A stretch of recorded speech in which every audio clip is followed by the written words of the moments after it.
Hello, everyone, and welcome to this week's episode of Made. My guest with me this episode is Michele Meiche. Welcome, Michele. Hello, great to be here. Hello. We are talking about the series The Wheel of Time, Season 1, Episode 6, The Flame of Valon. But first, I will introduce Michele. I want to start with Michele Meiche is one of my most favorite people in my life. I love you so much. You too. But I will say she is a trance and conscious channel. She is also a metaphysician and psychic life coach for the soul, a transpersonal therapist and hypnotherapist. And as a soul coach, Michele assists in awakening and soul alignment, helping people to find their soul's purpose to live more fulfilling lives from their soul. You are so down to earth. You are so generous with your advice, and you really want to help people. So that's what I really wanted to emphasize that. I did want to say before we recap and everything, how I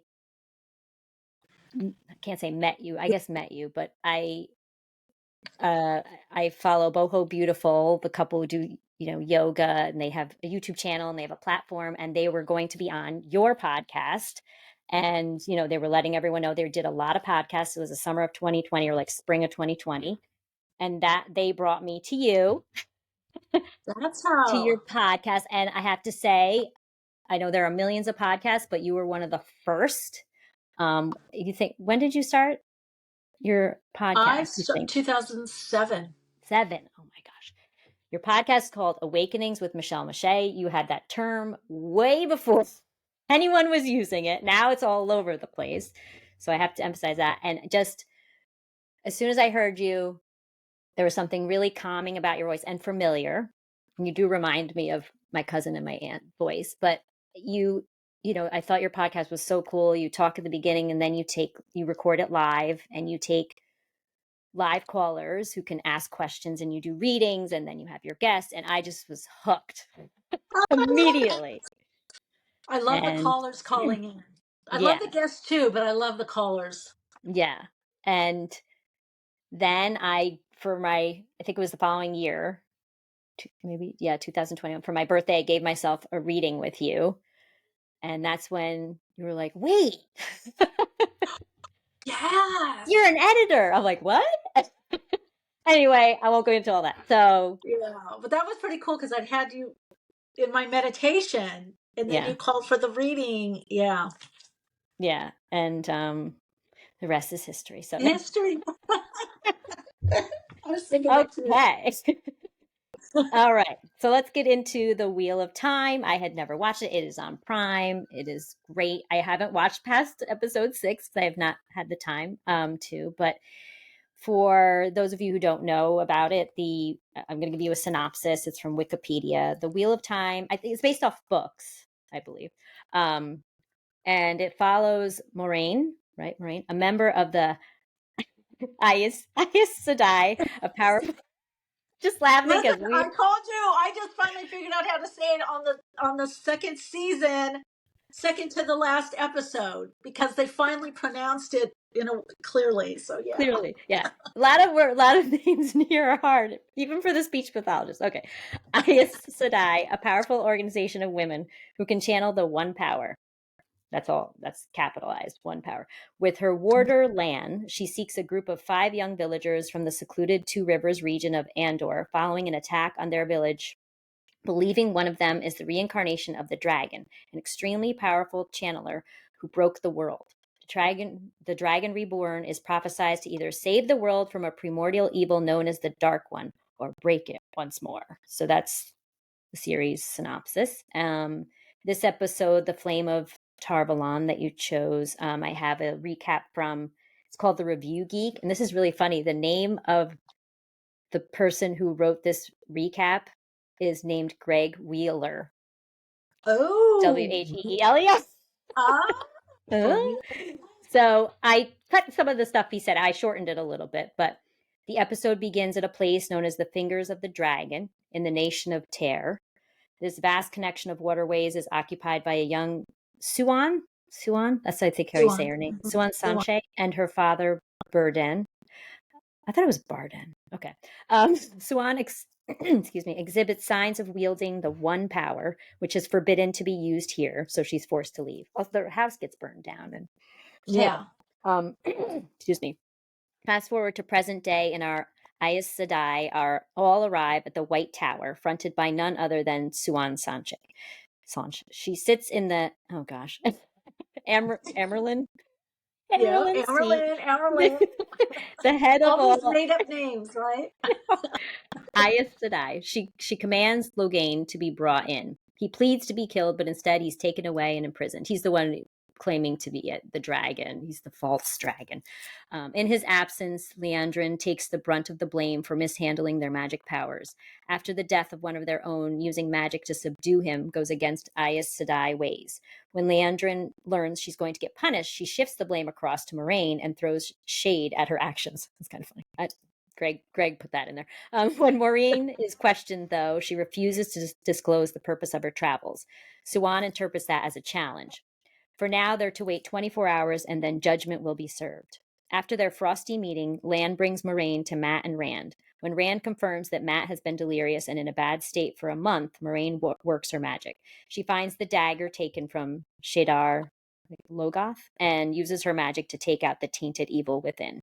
Moraine also catches wind of Egwene and Perrin being alive and within the city. She hurries down to see them, where Egwene reveals what happened with Perrin's eyes turning orange and controlling the wolves. For now, Moraine tells her to sit tight, imploring Egwene not to tell anyone where she's going when she summons her the following day. That night, though, Moraine goes to see Suan. It turns out these two are romantically linked, and it eventually leads to her admitting that she's found the 4 kids who could well be the dragon reborn. Debates rage between them over, I don't remember them raging, but whatever, over whether to actually tell the others this or not. If the other Aes Sedai find out they're working together, it could undermine everything they're doing. In the morning, Moraine brings Egwene to the hall. Nin is there too. The 2 women are brought before Suan. The final battle is coming and they need to be ready, especially as they're allegedly the strongest channelers they've seen in thousands of years.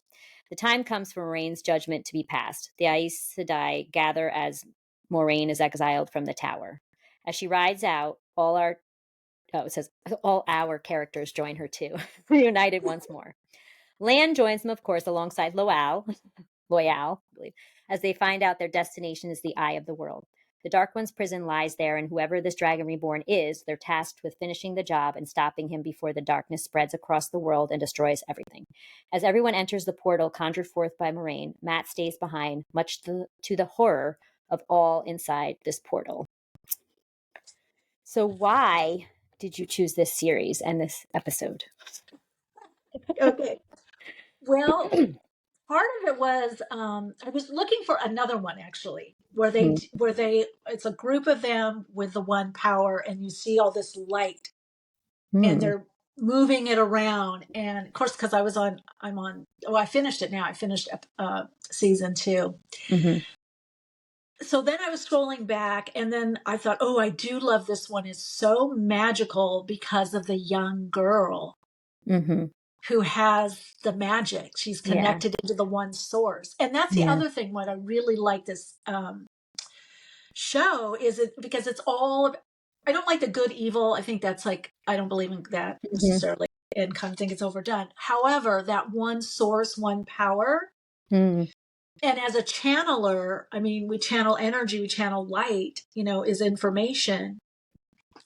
But I just think it's so sweet, the father and daughter connection, and when she's channeling that energy, channeling the light, because he gets hurt, and she, brings like a soothing light touch to him, and then also she's the one that's been doing all the fishing.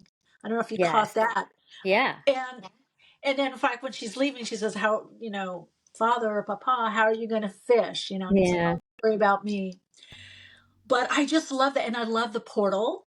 I love because it's now opening into this other dimensional realities where the show was just touching on that for a while. Now you start seeing how these figures, these beings are coming together with each of their individual gifts. That's the other thing I really liked. It shows each have their individual gifts. And then when they're going through the portal, and it's always one doesn't want to go. one is afraid or not ready. Right. So I felt that was kind of interesting because to me that's like life. Mm-hmm. Yeah. Yeah. Um, I I I love it because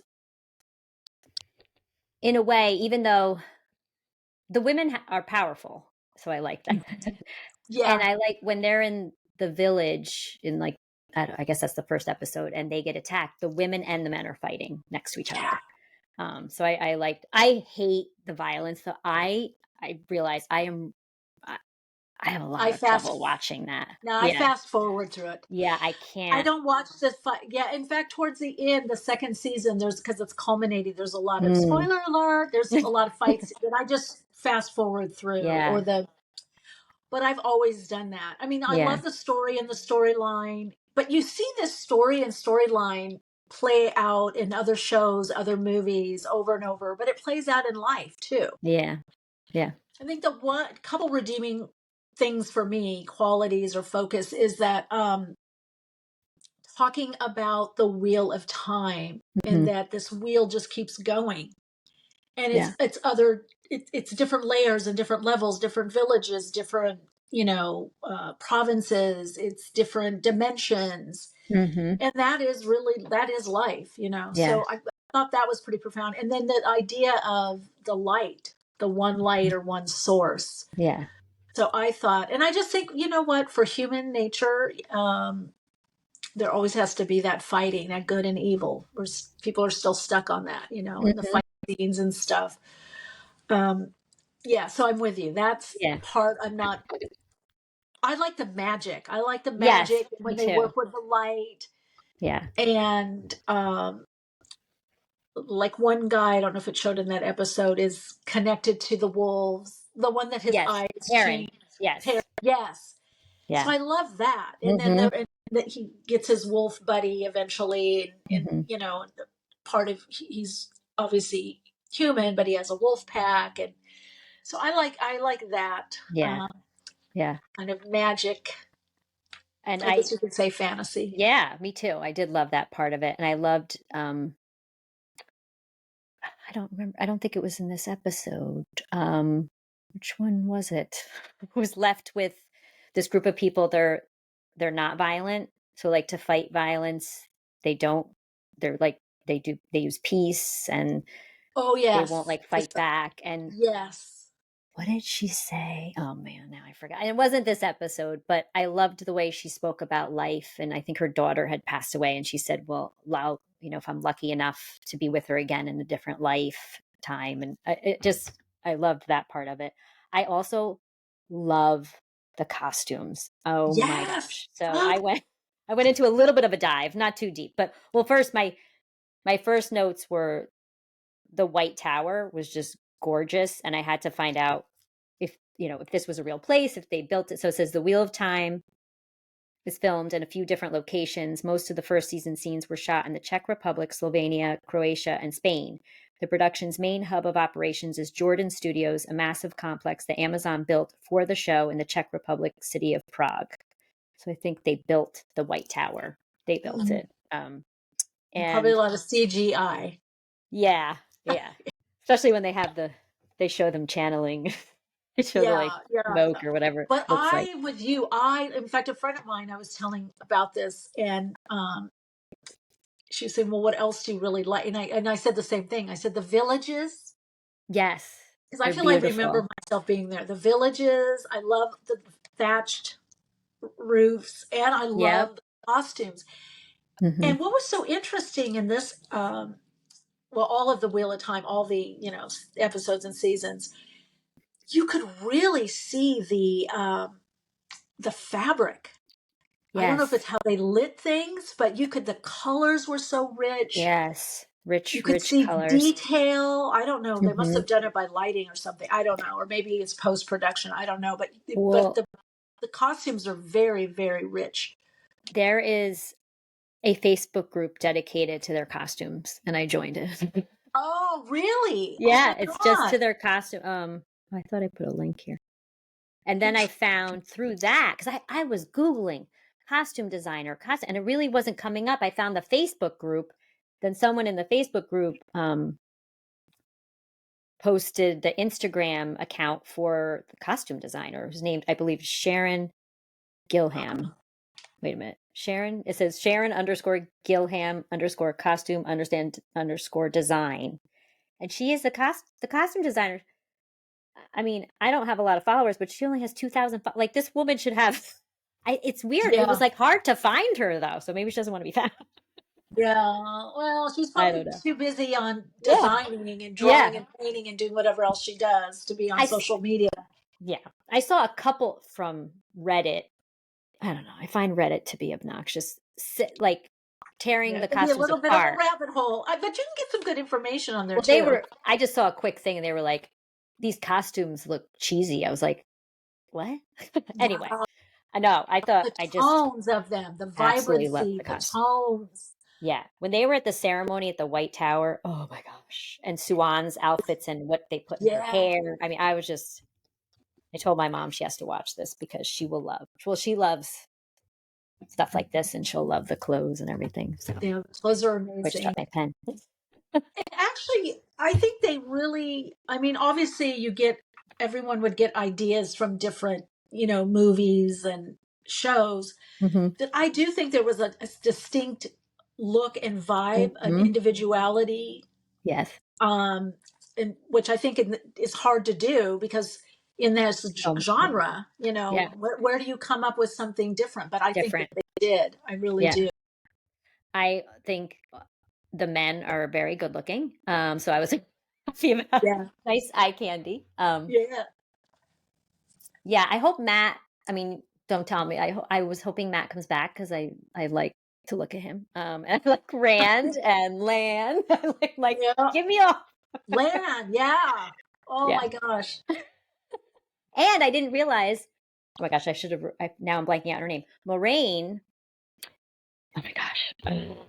She was in Gone Girl, which I read that book, Ben Affleck, and I saw the movie. Oh, I saw the movie. She is a blonde. And I didn't, at first I'm like staring at her. I'm like, I recognize this woman. Who is she? Who is she?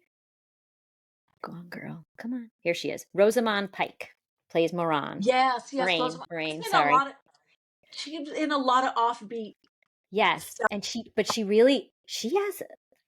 has a look to her eyes. Her eye, I don't even know how to explain it, but they're really kind of almost, I don't know if it's fairy-like or this reminds me of fairy-like, but also piercing. Piercing. Well, there's a piercing part where she looks, into the my person. son just watched the old Charlotte's Web cartoon, like that I watched when I was little, and Charlotte's eye, she kind of has something similar to Charlotte's eyes. Anyway, there's something about her eyes. They're, very, very interesting. So I thought that was cool. She's perfectly cast, very magical. Yeah. And great. also a strength, kind of a softness, like elemental, fairyish kind of energy, but then also this strength. Strong, yes. The strength that comes through. She has she really has like a balance of male, female, I feel like, going on with her. Yeah, she's really good. And Egwene, I recognized from the Dora movie that I saw with my son. Oh, okay. I think it was pre-COVID. Because it was people, it wasn't the cartoon. It was a person, and she played like this very uptight friend who ends up like with them, even though she didn't want to be. Anyway, so I was like, oh, and she didn't have a British accent, so she didn't have a British accent in that movie. So I believe her. She does have a British accent. I think all of them were so well cast. I couldn't see anyone that I was like, oh, I don't believe it. I don't buy it. I don't. Yeah. They all were just like amazingly well cast. Yeah. And varying different types of people, being walks of life, was just, I feel like, it was. Yeah, and they don't all have the same body type. They're all, but it's good. It's good. Very different. And just enough character, kind of enough to keep it kind of interesting, but not too much. So it's not overly serious. And it's not like, what's the word I'm looking for? Not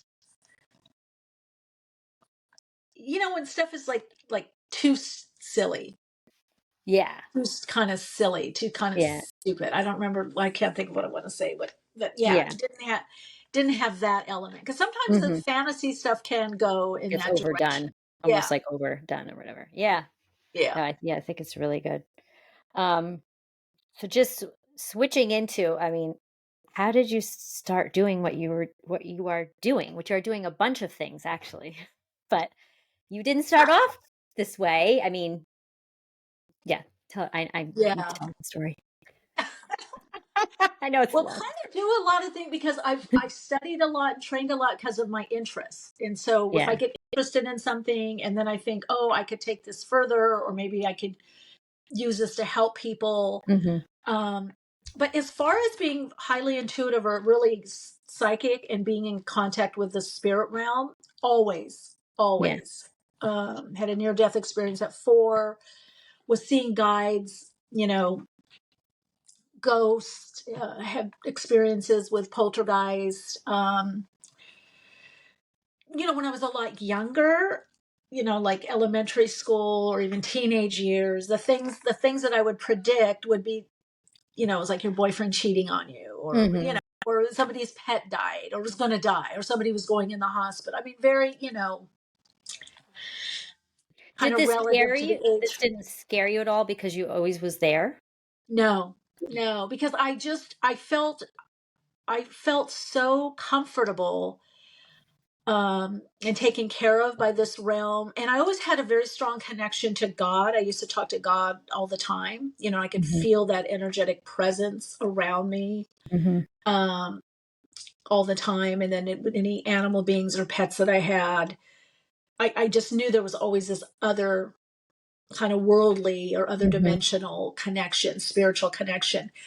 Um, Part of it is because early on, starting at age 8, I had visions, I would say visitations, telling me things that Mhm. years later, not until my 20s, did I Oh, find wow. it, like, through research. Yeah, like I was told at 8 that I was a starseed Mhm. and a walk-in, and I had no idea what it was, but I planted it, like, okay, it makes sense. And I had like these dreams or visions. I would say there were more travels and visitations. While you were sleeping? Um, Sleeping sometimes, but also awake, and Okay. get like in a trance and kind of Yeah. pick something up, Would it happen, like, in the middle of school? Like, would you just be, like, zoning out? Sometimes Okay. school, sometimes I would just kind of zone out. Mhm. Um, I remember I used to, which you could call sometimes, I guess, sleep paralysis, but I think it is something different. I would be able to sleep, take a nap, and I would see myself rise above my bed and see the phone on the bed and my journal or write books or whatever I was doing. And that really piqued my interest, because I thought, what the heck is what am I doing? No internet when I was that age. So somehow I knew to go to the library. I asked for the spiritual, Mhm. metaphysical, I don't know. And I got a book on astral projection, and I realized that's what I was doing. And I did that a lot. I was able to leave my body. And so then I taught myself how to do it kind of at will by reading this book. Um, it's kind Mhm. of like, if you're meant to be on this path, it finds you. It just Mhm. unfolds. Mhm. Um, I remember also at 11, I had was going through a lot of stuff growing up, and a lot of stuff in the house, and I had been praying, and I've had a vision of, not see, they're not visions because you could feel the energy of the presence, but the Virgin Mary Mhm. came in between, the archway of our kitchen and stood there. And I told my parents, because I was very open. Now Mhm. they didn't shut me down. And I found out years later my mom had quite a bit Mhm. of this. Mhm. And as she was passing on, we talked a lot about this, and she opened up. And then later when she died, I went through her stuff. She had books. Like, I'm like, why did she Wow. open up more? Yeah. But anyway, they were like, oh, Michelle, it was probably just a dream. But what was interesting is, for 3 days, everyone kept walking around instead of going straight in the kitchen. Yeah, because she was there. Yeah. Her presence was there. Like, we are holographic image. She left her image to help out and to bring peace. And so, they kind of poo-pooed me, especially my brothers. And so I said, okay, then why is everybody walking around this part of the kitchen instead of walking straight through like you normally do? Yeah. And they went, oh, well, I don't know. And I was like, because there she is, right? Just because you don't see her, she's emanating enough of her, beingness and energy that you're feeling her. Wow. And that happens a lot with people. I just have the gift of being able to see it and feel it and sometimes smell it. I mean, I've channeled people that have crossed over it for clients, and I've literally smelt cigars. Wow. Yeah. And then I would say that to the person, and they're like, "Oh my God, that was my," like I tuned into the person, their uncle. In this one particular case, the guy's like, "Oh my God, he was a big cigar smoker." Yeah. From Cuba, from Havana. Yeah. How many brothers do you have? 2. I'm just curious. Are they older 2. or younger? Where do you fall in So, the? Okay, you're in the middle. yeah. The middle child. No. Yeah. Well, actually, the oldest, but I feel like I'm the middle child. I'm Oh, always you're in the between. oldest. You're the oldest. Oh, okay. Yeah. Okay. Wow. Yeah. So a teacher, mediator, and then you asked what happened. So what happened was, I don't know if I ever shared this with you, but I had been modeling and acting, but I was always psychic and involved with spirituality. Yeah. At 14, I was into, meditation and yoga and spirituality and, read all those books. Because I grew around a lot of artists. We were making jewelry and going to the beach. And you grew up in California, right? Yeah, Southern California. Yeah. So very artistic. And so what kind of goes with that is an exploring mind, of reading and having people, having friends that had older siblings. They were involved in metaphysics or great music and art. And so that all kind of fell to us, so to speak. That what happened was I had been modeling and acting and, of course, still doing, readings or learning, kind of studying. And one day, and it happened for like, I think a year and a half, maybe 2 years, all of a sudden, this group of beings appeared. And I was like, who are you? And they're like, spiritual hierarchy. And they said, you're here to help humanity and with awakening. We're going to start sending you people, and people are going to come to you, and you're going to give them information and help them on their path. And I'm just like, all right. And sure enough, they would tell me and they said, okay, you have to get up between 3 a.m. and 5 a.m. And I would get up and I would just start channeling information. I would write information down. Yeah. And then somebody would be, and they tell me this person, they would describe the person and they would end up coming to me, or I'd end up meeting them. So this went on for quite a while. And then what happened is that happened for one of my astrology teachers, Jan Messenger. And what a name, Messenger, right? Yeah. And I had information for her, pertinent information. The next day, I had I'd get a big yellow pad and I love my fountain pens and I would write everything out. And then the guide said, now call her and give her this information. And I was like, no, I'll do it next time I see her. I didn't want to do it because I didn't want her to think I was a nutcase. Right. Right. And I don't really recommend to people even now. I'm like, if people call you or email or DM, that's, not a good thing. But anyway, that was my path.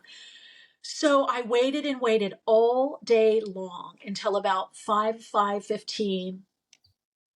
And I finally called and I told her, Jan, Michele, you're in my class. And I called her store and I said, look, I'm really grounded. I'm very centered and practical.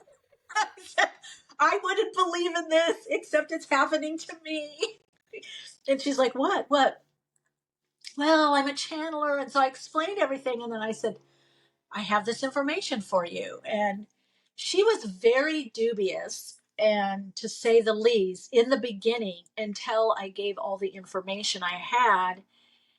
And it happened to be on a legal case, and very confidential information that there was no way I could have known. Wow. And she was about to leave for a couple months. So, and then she needed, and she goes, I've been praying for guidance on this. And I said, well, that's kind of what I do. I go, it's looking like when people are praying for answers or meditating, I pick up the information, or the spiritual hierarchy wants to help them. And so she told me, and I will never forget this, because a lot of people now on the internet, they don't realize, like, things have changed a lot. Like, people believe in this stuff more. There's more stories, Oh, yeah. right? Yeah. Well, most astrologers, they look at it as a science. They don't. In fact, in early astrology courses I would take, they would tell me, don't be psychic. You just read the chart. It's a science. Just read the aspects are there. You're getting your psychic ability in, and that's not a real reading. But I said, I can't help it, because once I'm in somebody's energy field, and they want me there, I start getting psychic information. I can't, in a way, I can turn it off, but if I'm in session, it's really hard to. Yeah. So she told me, she said, I'll be honest with you, I don't believe in channelers. I think they're a crock of shit or BS. She said something like that. And she said, but you are the real deal. She goes, I didn't even believe this existed. She goes, we get so many crackpots coming in the store. I'm a channeler. I channel this. She goes, I let them come in the store and talk or teach or do readings. She goes, because that's what people like. She goes, but I've never believed in it. And so, but then she said, you're a real deal. I'm going to send people to you. So I don't know, between her and whomever else, I started just doing readings from people all over the world. I would just answer the phone, just picking up the phone, doing readings. Then it got to the point where I read for one person in Newport Beach, and actually she was another astrologer, and she said, she was the only one that said after the reading, how much do I owe you? And I went, oh, I don't know. Should I charge? She goes, oh my God. She goes, you're so good and you're so accurate. Yeah. And I go, oh, I didn't know this was going to be a thing, but maybe I should charge. I go, how much should I charge? And so she told me, and then I started charging, and then I started getting people coming in person, and I was doing healing work, and I would get messages of who was coming. So then I said, well, who the heck is this spiritual? Who am I channeling, and what's going on? And I had an obscure book from one of my metaphysical courses. And by the way, I could not get through. I only got to page 8 on this book. It was an Alice Bailey book. And I went through books. I went at this time on early internet. I read everything. And then people are like, oh, your voice changes and you look like, and I go, no, that's not it. I'm a channeler, channel guidance. I don't. It wasn't until in Europe, England, there were a lot more people that did what I did at the time. Anyway, I went back to this book, and I started reading it, and I read it all the way through, and it talked about the spiritual hierarchy. And all of a sudden I was able to understand all this advanced information. And I just started attracting different teachers, much more advanced teachers. And that's kind of how it started. And I kept with it, even though I modeled, and then I had a TV show, Fashion and Beauty. I still did this on the side. Because I loved it so much, and it helped so many people, and I was always growing. And in modeling and acting, it gave me, I could take a few months off. One time I took a few years off so I could go back to school. I could train, study, take a sabbatical. It just it was my passion, and it just lined up so much to a lot of early information that I got, from age 4 on. Yeah. I feel like this is what I came back to do, and my life is very mapped out, with this gift. Yeah. I could say too, I what I also really admire about you is you've gone to school and you've studied so many different things, like hypnotherapy. Sounds like psychology. I know you've studied religions. You've had like, which is great because I do feel like some people who get into this, they kind of just go with what they know and their power. But you've done trainings, and it's like you keep learning, even though you kind of know, but you also Yeah. you still Yeah. study, so you have I think that that's all. Or, background. yeah, earlier teachers were big on training and studying and apprenticing. I Hmm. think we're getting back to that a bit more, which I think is Hmm. really good. And to be well rounded, you know, Yeah. to study counseling if you're going to work with people, Yeah. study communication. Yeah. There's a different communication pattern than when you're counseling somebody or Yeah. doing a session, and how not to project your stuff on people. You know, there's a lot of, and I taught earlier courses like that for other Hmm. healers and people that wanted Hmm. to do this kind of work. I haven't done it in a while, but I would teach that, how not to project. And, you know, and I definitely agree with you that there needs to be more training, but people have to want to do it. I just have Yeah. been like learning, Yeah. you know. Yeah. That's a big part of it, with the how to speak to people, especially if you're telling them something that could really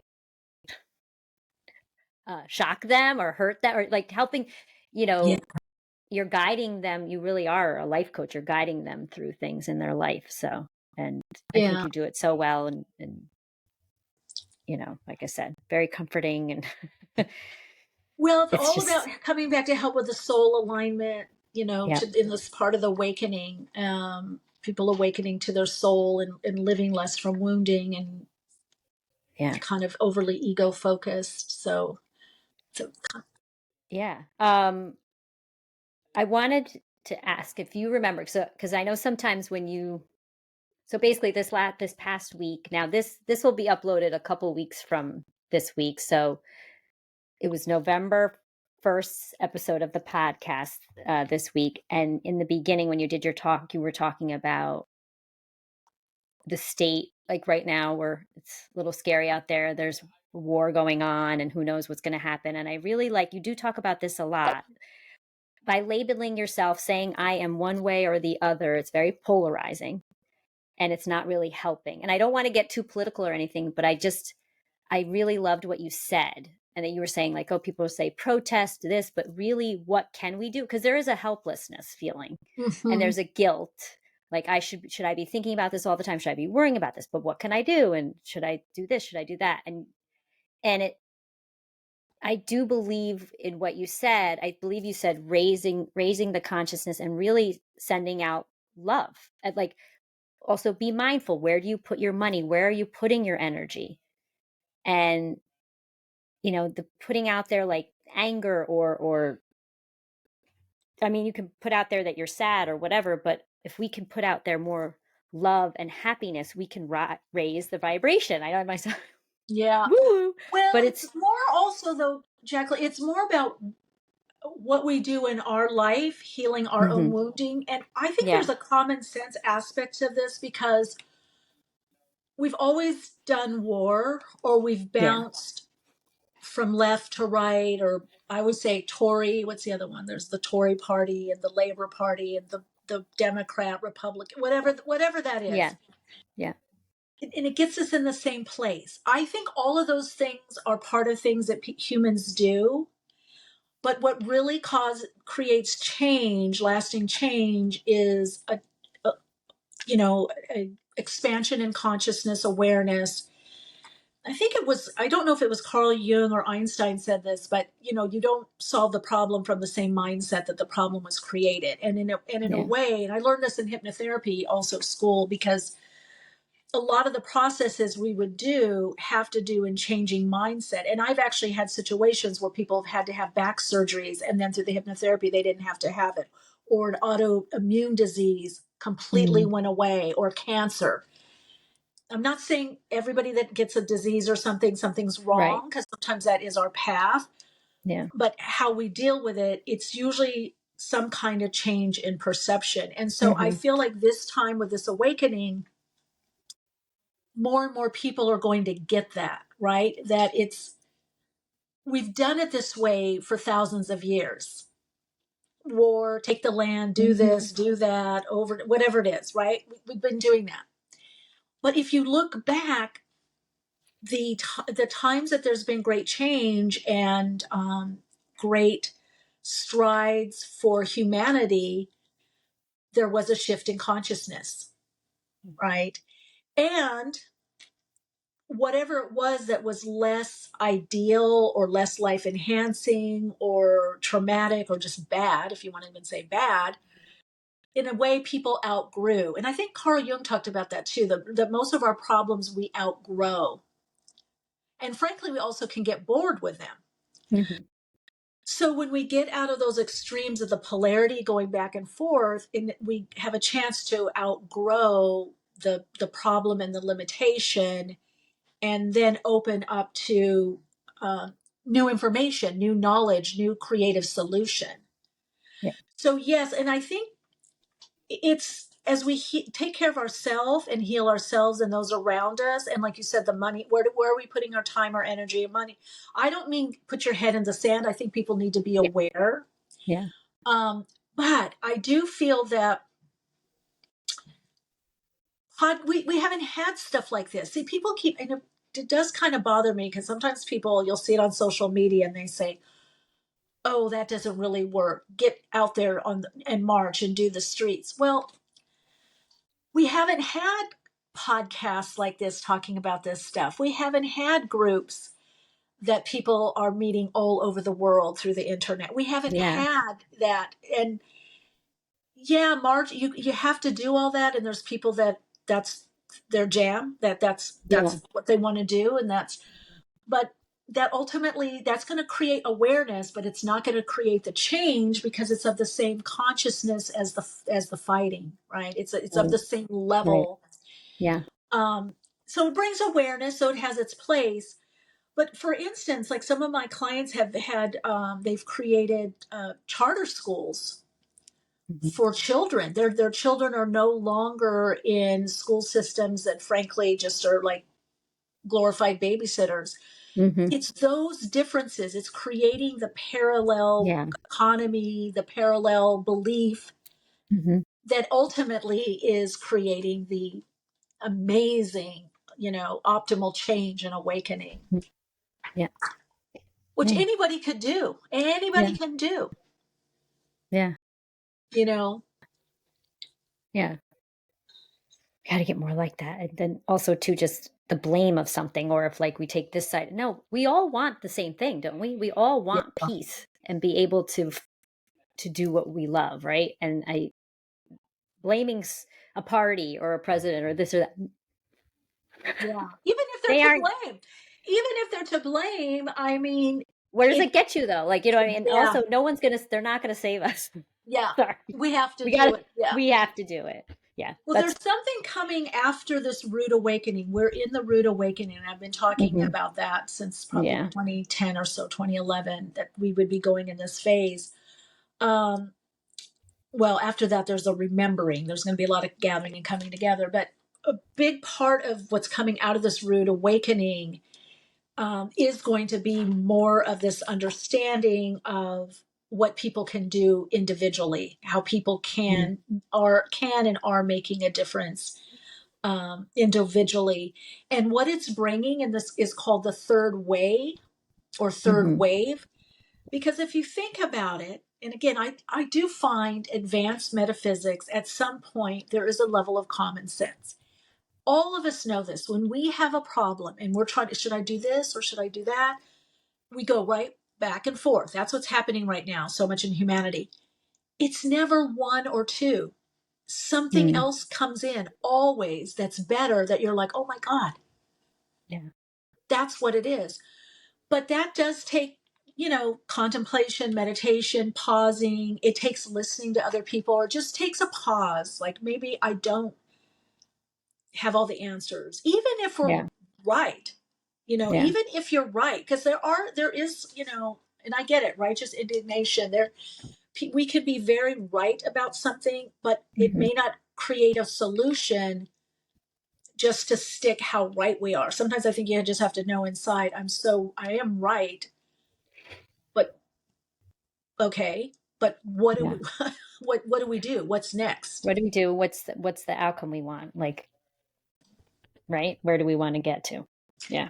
Yeah. And I think a lot of people are starting, at least people that are calling in my show have been talking about that, where they're working more on themselves, they're living much more fulfilled, they're creating other revenue streams. They're kind of, like you said a minute ago, they're realizing no one is here to kind of save us. It's self-responsibility. And that's a big part also of the Aquarian age, is a lot about self-responsibility and transparency. Yeah. Wherever people can be, responsible. Yeah. But it's a big distractions, because sometimes I look at things, and I have done stuff. I've done, like, worked with at-risk youth. I've done meditation and libraries for children, for adults. I've given my books away, my CDs away. I've gone to schools, and all of that I think helps. But at the end of the day, how much can you do as one person? There's something when we come together and make different decisions. Yes. Like, I would say, whatever I helped with children or at a school, even when I taught, it probably, I maybe put that saying about proverbial planting the seed. Yeah, I planted the seed, but it's what those kids did that are hanging out and what they told each other that created the change. Yeah. Not particularly me. I might have kicked something off, but I think when people start realizing that, then they're going to realize, wow, we do so much, but it's living more by our truth that people actually begin to have that positive change. Yeah. And taking what they, like you said, what the kids can do a meditation, they leave there, nothing comes of it, or they take what they experienced and go somewhere with it. Yeah. And also, I know you said too, coming together more collaboration, and working with other people. It's interesting because people think I like to do things on my own, but there's a way of collaborating and still keeping your individualism too. Yes. I'm like that as well. Yeah. But coming together. And I think you're going to see much more of that, where people really are connecting into their sense of self with a big S, higher self, their soul, their individuality, their gifts. And then where can I apply them or share them or come with others? Not having to then try to be somebody else to fit in, seeing that you fit in with the particular gifts that you have. And I think you're going to see a lot more of this change. I mean, I think people forget, and especially in legacy media or regular media, even pundits, commentators, I feel they're still looking out of a lens of what's gone on before. We, collective thought does make change, and there is in collective energy in a certain direction, intentions backed with individual action, of course, also. Like, where do you believe? What do you put your time, your energy, your focus? And that's kind of one of the things I feel on one level my guides had always said, teach people how to connect into their own inner knowing and their own sense of self, their soul, how to connect more to their soul and live from their soul and trust their intuition, their inner knowing, and be guided. Because there was a time, even now, I mean, I in 2017 and 18 had visions about the pandemic and all this. And I thought, gosh, should I do a video? And they're like, nope, just do your courses and classes, teach people how to connect into their intuition. I mean, all these things that I predicted to my clients in small groups, I thought maybe I should be putting this out there. Right. Now, as I look back, I see the power in that guidance that I received from my guides, my teachers, because I think that's the best thing in a way that you could give anybody, because we're not always going to be around each other, a course or a class or, early morning, late at night when you have to make a decision, but right. And I think what gets people kind of in a pickle, in trouble and has got it, whatever, social media or even bullying, people aren't connected to their true self. To their true self. It's kind of like and then you don't know what to do, and you feel like you depend on, oh, I don't have this person. Also, it kind of it makes me think about, I was talking about self-care to in another interview, and how, you got to put the oxygen mask on yourself before you can take care of someone else. Well, you have to be better. You got to know yourself Yeah. before you can really help anyone else. If you don't know yourself, you better not be trying to help someone else or connect with or Yeah. collaborate with someone else. You have to have your own,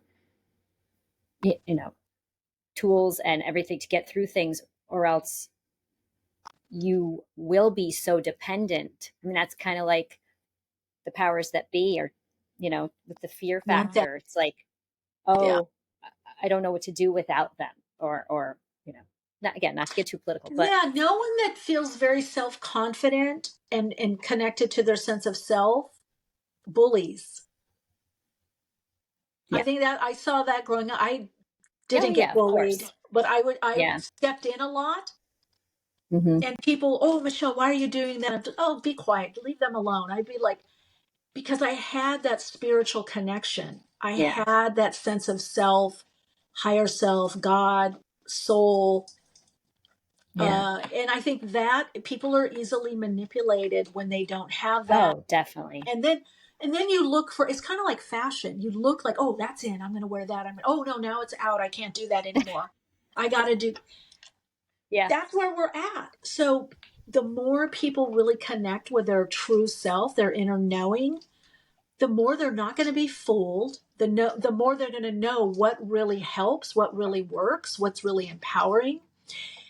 And the more we'll be able to come along with each other and know that, wow, that's valid how that person, that's how they are. That's their Yeah. gifts. That's what they do. Yeah. That's great. And this isn't what I do. I Right. mean, we have a long road, but I definitely feel that we're on it. I definitely see that people are awakening to that's the soul. Yeah. Yeah. You know? I think so too. I hope. Yeah. No, no. I mean, you even see people talking about it more. It's in the Yes. I Oh, can't definitely. or the word Definitely. awakening. Awakening Oh means yeah. awakening, a financial awakening, of this root awakening. I mean, I'm hearing all of this, and I'm like, wow, this was all predicted. Yeah. Late 90s and probably before. I mean, that's when I was getting the messages of it. And I'm like, Mm-hmm. wow. And this whole harmonic convergence of the late 80s, everybody coming together. It's just there's a lot of resistance because we've been taught to belong. You kind of have to homogenize. Like we have to be the same and Yes. think the same. Yes. And so Over that's that. being busted, right? That's being busted because no, that your Yeah. community or your tribe or having similar beliefs or some same beliefs, you're going to have some that are different. And I can't Yeah. wait till we allow more of those different beliefs with Yeah. people getting censored. Yeah. Oh my gosh. That's part Right? of what yeah, it's part of what I want to do with this channel. And I've told you this, and I even said it, I think, in my last interview, is have all different types of people, different opinions, different beliefs, but be able to expose different people to different people, and just make a place of loving non-judgment, um, and And you'll see the connect people. common thread, right? I mean, it's very interesting that no matter how different we are, differing views, there's always common threads. There's Yeah. always like a common thread and, Mm-hmm. you know, Yeah. multiple connections. And that's, I think, something that we're going to have to learn as a humanity to focus more on. It's not Yes. always easy. I mean, it's hard because honestly, most people are relating from their inner child between 2 and 3. And then Yeah. if we have some Yeah. narcissistic qualities on Yeah. the spectrum, you know what I mean? It's like Yeah. they're acting out what they didn't get, you know, Yeah. growing up. So there's Yeah. a lot of healing going on right now on the earth and on humanity. Yeah. Speaking of kids, I have my son, and when you're talking about like knowing yourself, and not knowing yourself causes bullying, we've been trying to, our son is 8, and I think, and it's hard, and we're trying to tell him, because he worries about certain things being made fun of. I don't even think he's been made fun of, but I know we can say it probably we're blue in the face, but we try to instill that in him and say, these people who bully they don't love themselves. I said, do you love yourself? And he said, yes. And I said, okay, that's all that matters. And, we keep trying to, I know we could say it until it clicks and he's 8, but that's what I hope to instill in him is, not care. And as long as you know yourself, and not let Yeah, this I think there's get more you, of but that it's now hard. with kids. There's more of that now with kids because there's such a disconnection Mm-hmm. to their sense of self and their Yeah. soul, their artistic self. A lot of kids Yeah. they're not really focused on themselves as an artist, and that isn't whatever that means to them, that individual, Right. that artist. And I mean, I definitely saw it in the 90s when I had my talk show, and I remember we were interviewing we were in the junior department interviewing for some, I don't know, back to school, or I don't know, something like Mm-hmm. back to school. And I thought we were in the storeroom because there was racks and racks of the same outfit, the same Mm-hmm. top, like 40 of them. Mm-hmm. And I was like, Mm. I don't know, the producer had gone somewhere, and I was talking to the person I was going to interview, and I just kind of said, are we going to do it in the storeroom? And she said, no, what do you mean? I go, well, aren't we going to do it on the floor, like the junior department Yeah. where all the displays are?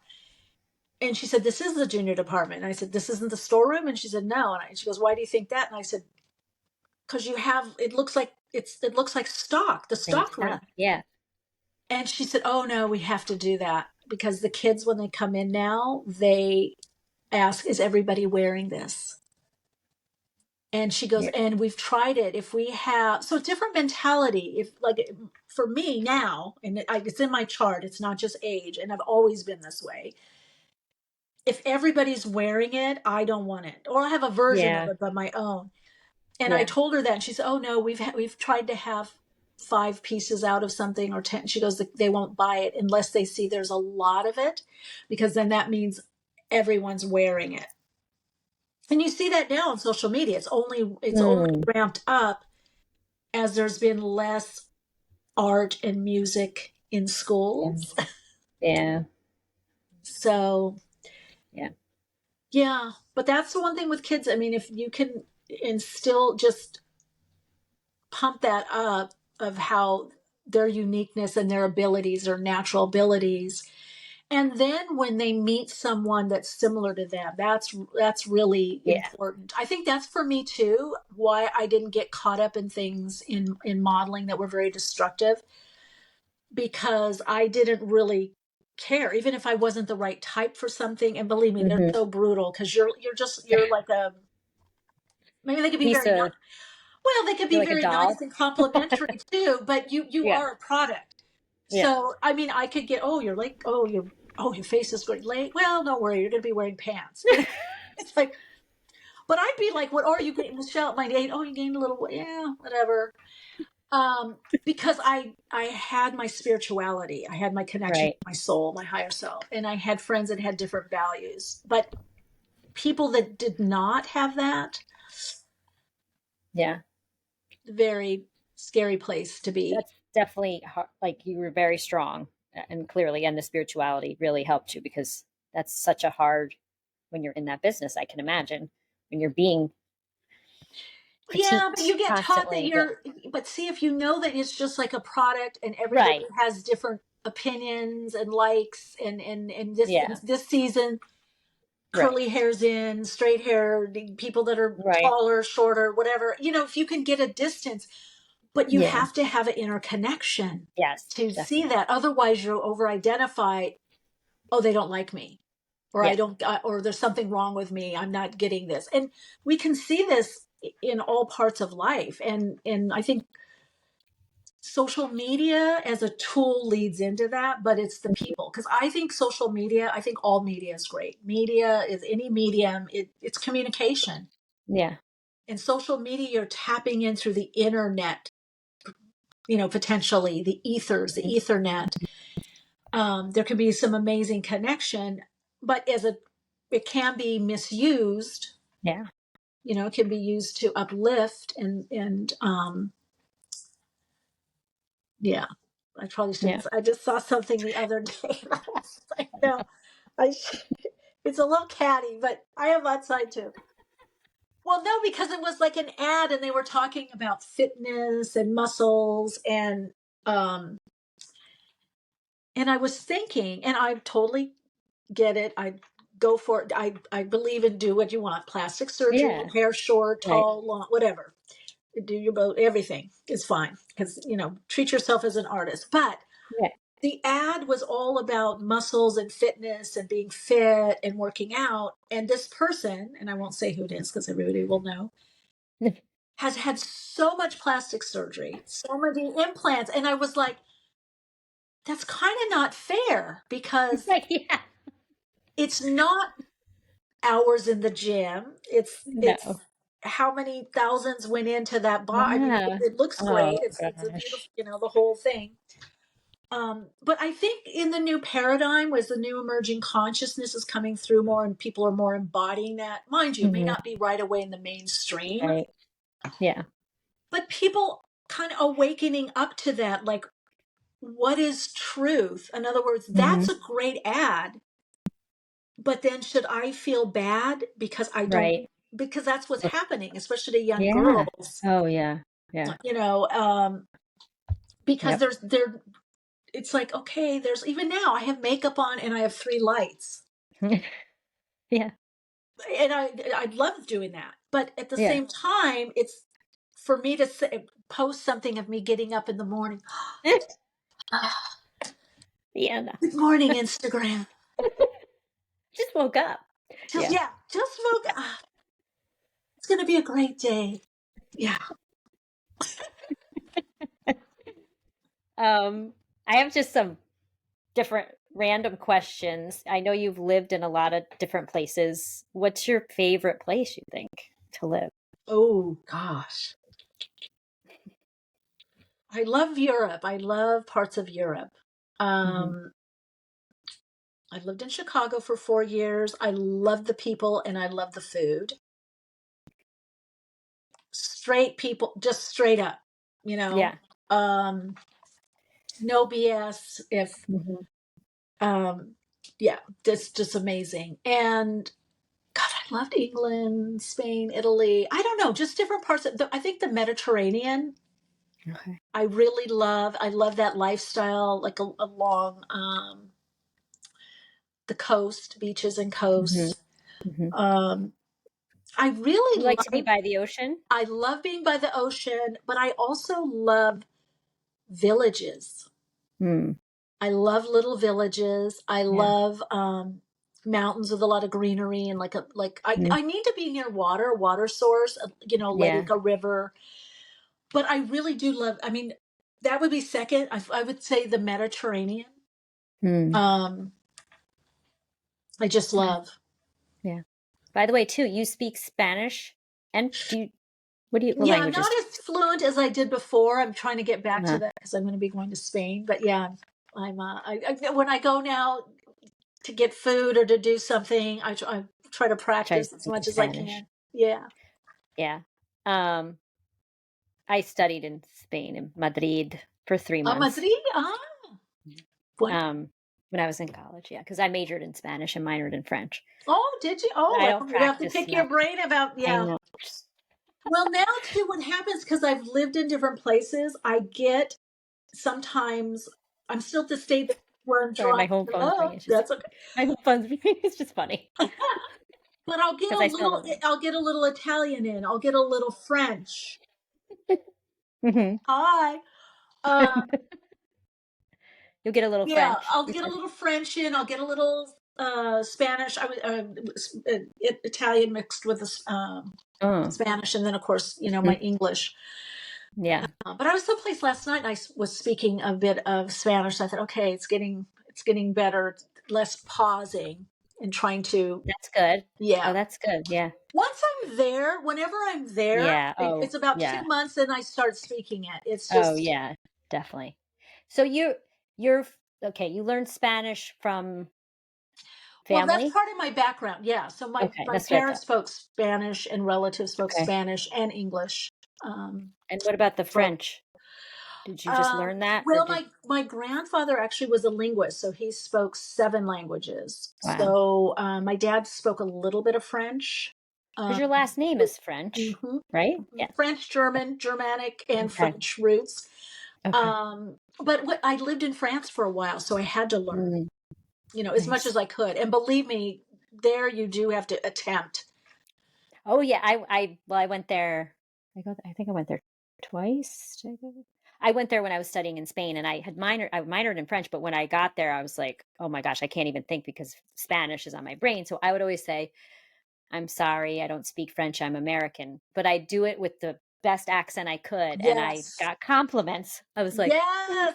so as long as because they all could at least in Paris, I noticed. I think they all could really speak English, but they Oh, they do, but you they were hard. try. Oh yeah, they all Oh yeah. Oh, and everywhere I've ever lived, somebody speaks a little. Except when I in small towns, right. they sometimes when I would be in a small town or a village, Hmm. Provence or something, they would get the one person or 2 people, espera Yeah. que wait, alto, wait, Yeah. and they bring the person and Yeah. yeah, then have to. Yeah. Well, you're a speech pathologist. I would think Hmm. good with the languages. Yeah. I mean, I was really interested in languages, and I took a linguistics course in undergrad, and I was like, oh my gosh. And then they got rid of that department at my school. But I didn't study for speech pathology until I was 29. I went back to school. Oh, too So late. Okay. to do that. Yeah, it's Yeah. But interesting I because do. I just if I don't, you talked about my studying and training. If I'm not using it, it kind of goes. Oh yeah. Yeah. But no, I know people that remember everything, Right. and Well, my unfortunately, what husband happens is like that. Yeah, I'm not like that, and I'll mhm. have to refresh, and then I'm like, even with movies and stuff I've watched or Oh, shows, I'll me too. start watching something. Oh, you got to watch, and then I'll watch, and I'll go, oh, I've seen this already. But I don't remember it right away. And I know it's got to be something in my chart, some aspect. I do that with books. I'll read a book and absolutely love it and recommend it and all this stuff. And then my friend will read it and they'll be like, remember this part? And I'm like, Yeah, same thing with out anything, of my books, head. I'm anything. like, oh my God. Yeah. With I don't anything, know. it's in there somewhere. It'll come Yes. back. Now my husband he studied Spanish as well. He studied abroad. I mean, we were not at the same time or anything. Oh, And he's good. Like he also kept in touch with people from Spain, so he would speak to them on the phone. I mean, oh, not as much now, but he'll just talk where I'm like, where he doesn't think and he just goes, even if it's not perfect. And that's what I wish I did more. But I'll ask him, I'll say, oh my gosh, how do you say this in Spanish? And he'll remember. And I'm like, como se dice? yeah, I'm like, how do you remember that? How do you remember that? Anyway. Recuerdo. Oh, Yeah, it's gonna take a while to kind of. yeah. I really don't Yeah. have anyone right now. Well, I have a couple neighbors, a few people, but Hmm. it's just so random Inconsistent. and Yeah. inconsistent. Yeah, and Yeah. just short. So I speak a lot of Spanglish. I suppose if I really, I mean, it's on my list to do before I go, but it's just You can making the watch some time. shows in I Spanish, watch a lot of shows in Spanish. I watch a but with lot no of shows. subtitles. Do you watch it with subtitles in Uh, English or no? Both. I usually after a Okay. while I get kind of, oh yeah, I do Yeah. subtitles. Yeah, I Yeah. love watching my telenovelas and Spanish movies. Mhm. I love all Yeah. international movies though. I am a big Yeah. Yeah. or shows. There's a They're different feel. Yeah. so much It's better. good. I don't know Yeah. why. They are so much better media. And also they don't always have the proverbial ending. We always Right. have, oh, this is what's going to happen. And of course, the Yeah. Hollywood ending always ends. Yeah. I mean, sometimes I get mad. I'll be talking with a friend of mine. And I'm like, one friend in particular, and I'm like, oh, I should have known it's French. This is how it was going to end. They didn't stay together. He's like, you want that Hollywood ending? And I'm like, well, in Hmm. some movies and Sometimes you do. shows, I do want the Hollywood Yes. ending. Sometimes you do. Yes. Well, speaking of traveling and going and moving around, what can't you leave the house without? What is one thing that if you leave, and I don't mean keys, phone, wallet, where you're like, if you don't have this on you, you're like, ah, you almost feel a little Or naked. wearing it. No, it doesn't matter. It doesn't have to be wearing it. My rings. Okay, you always have to have rings on. And lip gloss. Lipstick. Lip gloss. Oh, only clear lip gloss, which lip gloss. I even wear camping. Even though my friends say it's a Latina thing. We always have to have the lips done. You don't go out of the house without your lips. You don't have to have your eyes, but you have to have your lips. My friends are like, you're going to attract bugs or animals. Hysterical. What? It's Mineral Fusion. You can get it on Amazon, and it's just clear. Does it have a smell? No, it doesn't. Oh, okay. But even so, friends of mine, like, and one time I did wear, it wasn't this brand, it was another brand, camping, and I got eaten alive with the bugs. I mean, my friends were like, it's that damn lip gloss you always have to have. Do you put it on before bed too? Like, no, but I have, what is it, like, not chapstick, but kind of it's like a flavory. Yeah, I actually bought this. It's by Vaseline. The company Vaseline is this little tiny tube, and it has rose in it and stuff, and it's for bed. You actually put it on before bed. I love it. Oh, nice. I love it. Yeah, I don't know what it is. It's a soft kind. It's not lip gloss, but it's like a kind of like that kind of thing, I guess. I know what you mean. Yeah. Okay. What can't you live without? Now, this can be superficial food. It can be deep. It can be. Gosh, can't I live without? I never thought of that. Really? No. Like, I can't live without. Well, probably for creativity's sake. I mean, definitely my phone in a one way. My cards. I don't know. What can if I had to go somewhere? What would I?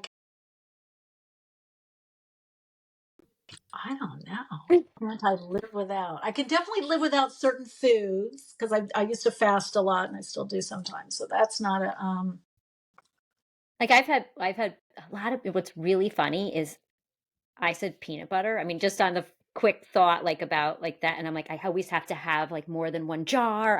I just have to have peanut butter. And quite a few people I've interviewed said peanut butter.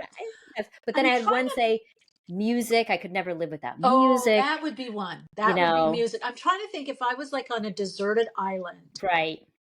And what would I need? It'd probably be a few things. I don't think it would be just one. It's hard to say one. Yeah, that's okay. It would probably be your lip gloss. No. Well, yeah, but that will run out. Not fairly. That will run out at some point, of course. That's true.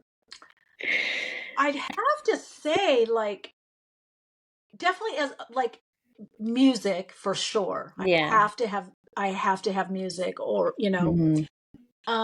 but I was thinking, if I was on a deserted island, what would I need? I'd need my little trinkets, I'd probably have to have a couple little crystals, some books, some cards, because I could survive on bananas, and I could find a river and make smoothies with a cup. I could do all that, but I would need my little metaphysical. Yeah. And maybe meditate. Like I after people have been saying different things, I'm like, oh yeah, I really probably couldn't live without doing yoga. Like some form of doing that. But that you can just do. That's what I mean. So it's like, there's so much that we just have on our own, but little book. And when I used to travel a lot, especially modeling, you would get in, you'd have to stay in different apartments and things. I did have like a little travel kit with like an altar, certain music, incense. Okay. I would bring my cards, my journals. It doesn't matter too if you have a phone or you have your iPad. I still need to do things by hand, like handwriting or sketching or drawing or something like that. Yeah. But I think it would have to be. It's weird because I went right to that deserted island, because obviously you may not be able to have music there. Well, you could make your own. Yeah, I'd make my own. Yeah, maybe. But I wouldn't be able to have. What else would you? Yeah, but I wouldn't have. I know. Yeah. Yeah, that'd be weird. I also too realized I don't think I could live without having a dog. When I Mm, did for a short time, I was like, I felt so lost. I couldn't believe how much I was like, I'm not a pet owner. Like I couldn't. Anyway, so getting ready. I don't know. I mean, I know in certain circumstances it's hard to have a dog, but yeah, I don't know if I could live without a dog. Yeah, I think Seems I'm hard. kind of getting finally the place healed too. I've been thinking about having another one since Oh, Yoshi's been gone. oh, Yeah, oh. How old was Yoshi she was when she 16. passed? 16. Oh my gosh. Yeah. Wow. Yeah. My dog Yeah, was too 15. soon. I was And then like, she passed when was she's it 2020 or no? 2020. But Yeah, it must have it was been April 18th. It's okay. April or March 18th. Mm-hmm. Yeah. Wow. That was wow. In the middle of Right after. all that, I'm like, God, Oh, couldn't you have waited oh, a year, you know? But yeah, yeah, right. she had to go. She was Oh, on her way out. yeah, yeah. I think that's well. What do you do for self care? I mean, well, it sounds like you have music, incense, meditation, but you also meditate for your work as well, I have my own right? meditation. I have my own readings that Mm-hmm. I do. Okay, Pilates, massage, chiropractic, acupuncture, good. Yeah, dinners, dinners out and about or out with yeah, friends, movies. yeah. Like I love getting like Penang curry, which I might do after this, and watching a good show. Yeah, I love eating in bed. yeah, Watching TV, everything. yeah. And I used to have a boyfriend one time, and Cozy. he hated sitting in bed. He was like uncomfortable to eat. And I'm like, That's not gonna work. exactly. I'm like, breakfast in bed, breakfast in bed, coffee, That sounds morning so out in the Taurian to me. garden. Isn't that Taurus? Isn't that Taurus or Yes, what? it's Taurus. Do you have a Taurus moon? Yes, No. Okay, I I do. remember that. It's Taurus Hmm. moon, and then it's also apparently Pisces on the sixth house cusp, which I have since I'm Libra rising. Okay. I didn't know that. I'm like, why do I love like a nice, luxurious, cozy bedroom? And I love, I have to have like scenarios. It's very, very Venus, very Libra, very Venusian aesthetics. And I could lay in there, do everything. Sometimes I'll even do sessions there. Then I was watching this one astrologer, Jane International, on YouTube. And she's Libra rising also. And she's going on, and she says, oh, with Neptune in Pisces. I mean, Libra rising, you already know you love laying in bed, doing everything. And I'm like, and That's then me. she went into Pisces rising on there. And I'm like, oh my God, I never thought of that. Even as an astrologer, you're always like, Astrologer. I've Yep. never associated. And then she went in why it, with Pisces being ruled by Hmm. Neptune. And I'm like, oh yeah, totally. Yeah. And it is Yeah. Taurus. It's Taurus too, Taurus moon, Yeah. the Venus energy. But Yeah. Speaking of YouTube, we didn't talk about that. So how about we go into all the ways, all the things you're doing, all the ways people can find you, because your YouTube channel is also, oh, I just a love it little baby so channel. I'm much. finally, yeah, putting consistent time and energy. So for the podcast, which every Wednesday at 12 p.m. Pacific time, that's live on Blog Talk Radio, but the replays are on Apple Podcasts, Spotify, Spotify, iHeart, everywhere. Yeah. everywhere, all the podcast Yep. platforms, and then Soul Insights and Tarot. That's And I could, so basically what you do is you don't do it by sign. You have tarot, no, not astrological sign. You have usually 3 or 4 piles, but they're I do pick a stories. card, and that's kind You of pick a how card. I found pick a card just a few years ago. I Hmm. had my YouTube, it's gone through different names. It was just a placeholder for videos of like Videos. Hmm. here and there. I really wasn't doing anything on it until I happened upon a pick a card, and it was so fun. And then I started doing them. Now I have the schedule that I can do them more regularly, but they're pick a card. Yeah. I tried doing the other, but it's just to do the same sign over and over. It takes a lot of time. Yeah. No, yeah. And I do like to pick a card because I can really let my psychic ability come through. Yeah. Really channel. And I pick up different people, their names or what they're going through. I had somebody the other day commented, because I'm in the pick a card, I'm hearing Santa Monica. Santa Monica. Okay. Somebody is going to Santa Monica, or there's something about Santa Monica, or being in. And I'm like, just go with it, Michele. I said, okay, just went with it. And then this woman leaves a comment saying, and she doesn't even live in California. She's coming from, I don't know what state, to California to go to a concert, and the concert is on a street called Santa Monica. Oh, wow. And I'm like, well, you're putting it out there. You're broadcasting. I'm picking it up. Yeah. What else? So let's see. So playground.life is the website, and then Patreon. Yeah. Soul Path and Soul Awakening Community. You can just at me at Michele Meiche, but that's Patreon is a great way to connect also. And also you can hear your podcast on YouTube because someone uploads them. Yes. And I'm going to get over there soon to do lives as well.